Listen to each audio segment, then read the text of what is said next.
Hello everyone, welcome to Pariksha Arena. आज की class का टॉपिक है डाटाबेस मैनेजमेंट सिस्टम। तो स्टार्ट करते हैं।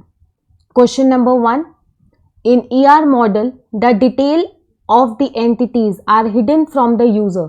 The process is called option A generalisation, option B specialisation, option C abstraction and option D none of these above. So the correct answer is option C, abstraction. Now what is generalization? Generalization is a bottom up approach in which two or more lower level entities combine to form a more generalized higher level entities. For example, अगर हम दो lower level entities हमने ली faculty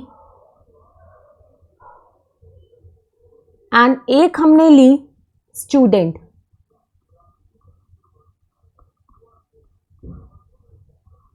ये हमारे पास दो lower level entities हैं। इसे जब हम जनरलाइज करेंगे तो हम इसे जनरलाइज कर देंगे एक हायर लेवल एंटिटी में called person. Faculty and student are two lower level entities जिसे हमने जनरलाइज कर दिया एक हायर लेवल एंटिटी पर्सन के अंदर, और ये एक बॉटम अप अप्रोच फॉलो करते हैं, मतलब कि आप नीचे से ऊपर की तरफ मूव कर रहे हैं। Now what is specialisation? Specialisation is a top down approach in which one higher level entity can be broken down into lower level entities. For example, हमने एक एंटिटी ली एम्प्लॉय। अब इस एंटिटी को हमने दो एंटिटीज में फर्दर ब्रेक कर दिया। हमने ब्रेक करा इसे, एक एंटिटी हमने बना दी टेस्टर और एक एंटिटी हमने बना दी developer.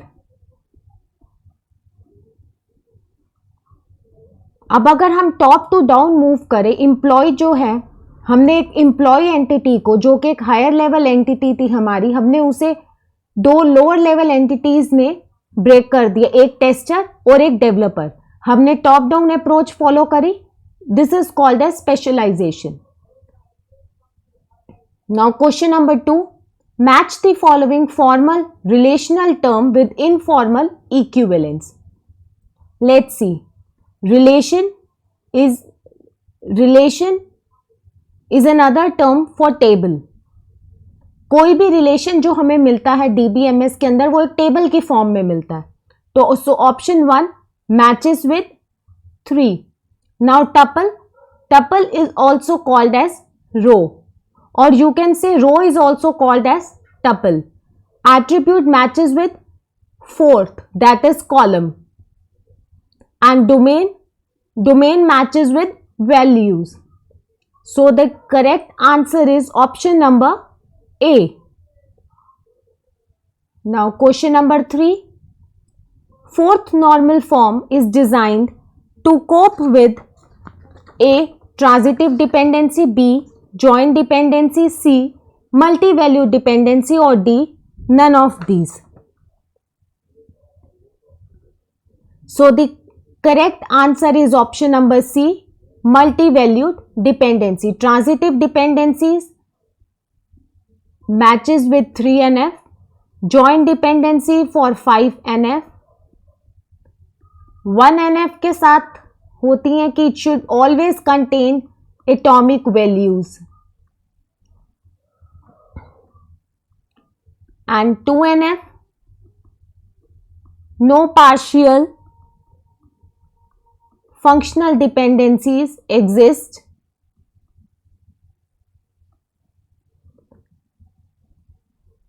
Okay, now moving on to question number 4. Which database normal form is considered satisfactory for relational database design? Option A 1NF, option B 2NF, option C 3NF, and option D 4NF. The correct answer is option number C, that is 3NF. Now question number 5. Which of the following is not a database model? इनमें से कौन सा जो है वो database model नहीं है?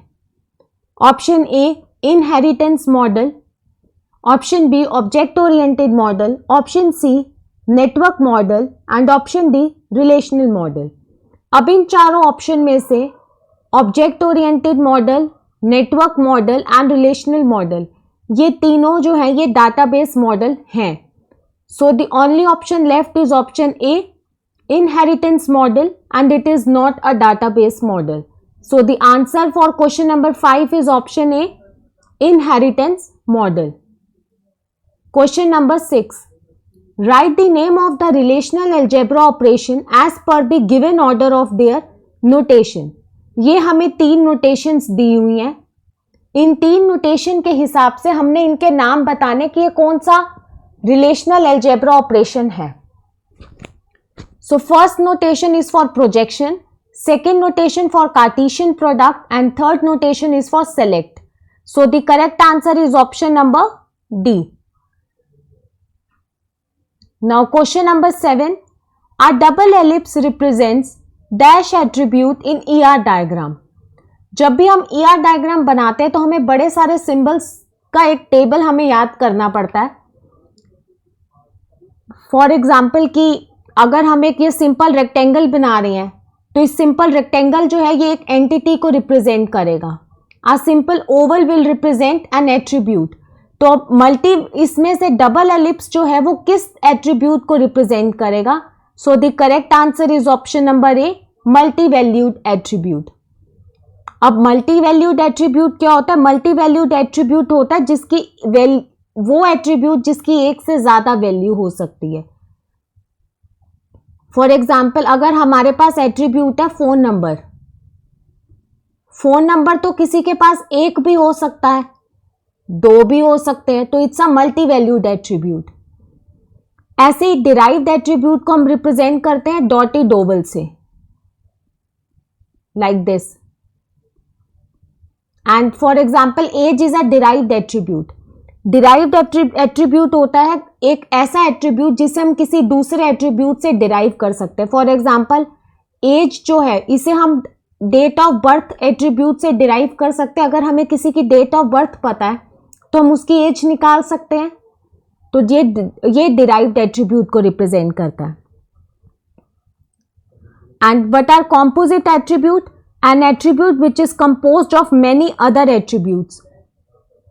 For example composite attribute को अब हम कैसे रिप्रेजेंट करते हैं? For example we have an attribute address. अब इस एड्रेस के फर्दर कई एट्रीब्यूट हो सकते हैं, जैसे स्ट्रीट, सिटी कौन सी है, सिटी अकेले अगर सिटी को देखो तो ये एक अलग एट्रीब्यूट है, लेकिन ये सारे एड्रेस एट्रीब्यूट के अंडर आ रहे हैं। एक दिखा दिया हमने state.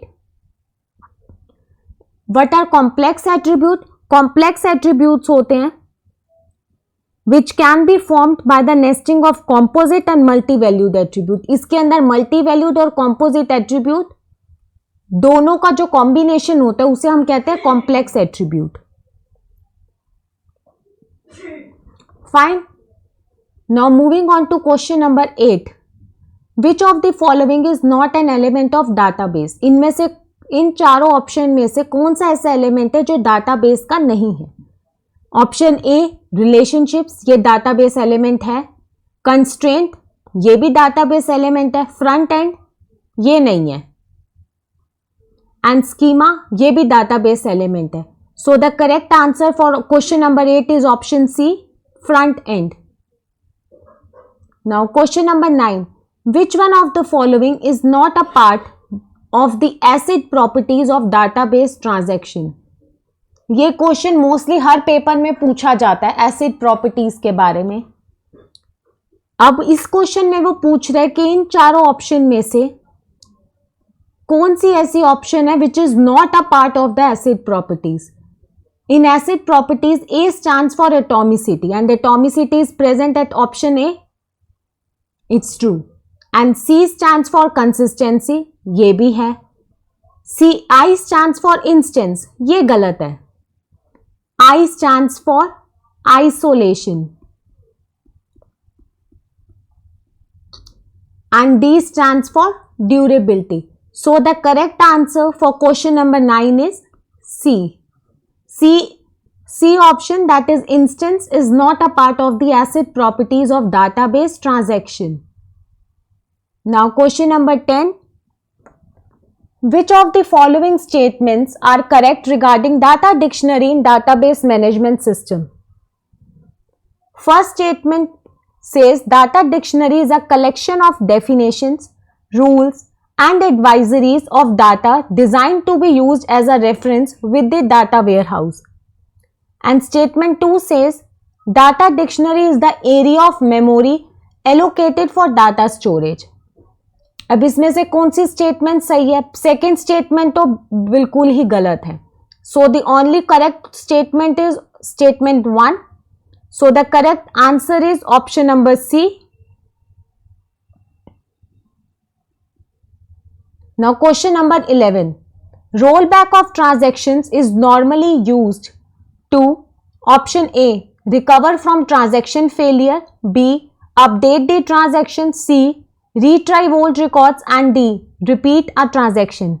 So the correct answer is option number A, recover from transaction failure. Question number 12. Which of the following is another name for weak entity?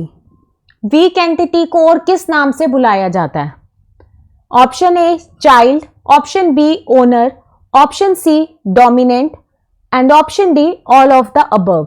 So the correct answer is Option A child. Weak entity को हम child भी कहते हैं. Now question number 13.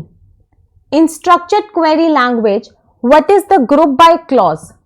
जो हम group by clause use करते हैं SQL के अंदर, वो क्या होता है?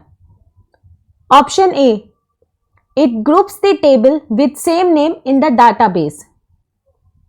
No. Option B, it groups the rows together that contains the same value in a specific column. It's true. Option C, it groups the columns together that contains the same values in a specific rows. No, false. And option D, it combines data from two tables on specific conditions. ये भी गलत है. So the correct answer is option number B. Now moving on to question number 14. What is self-join in database management system? Self-join क्या होता है? Self-join जिसमें a table is joined to itself. So the correct answer is option number A. In a self-join, a table is joined to itself.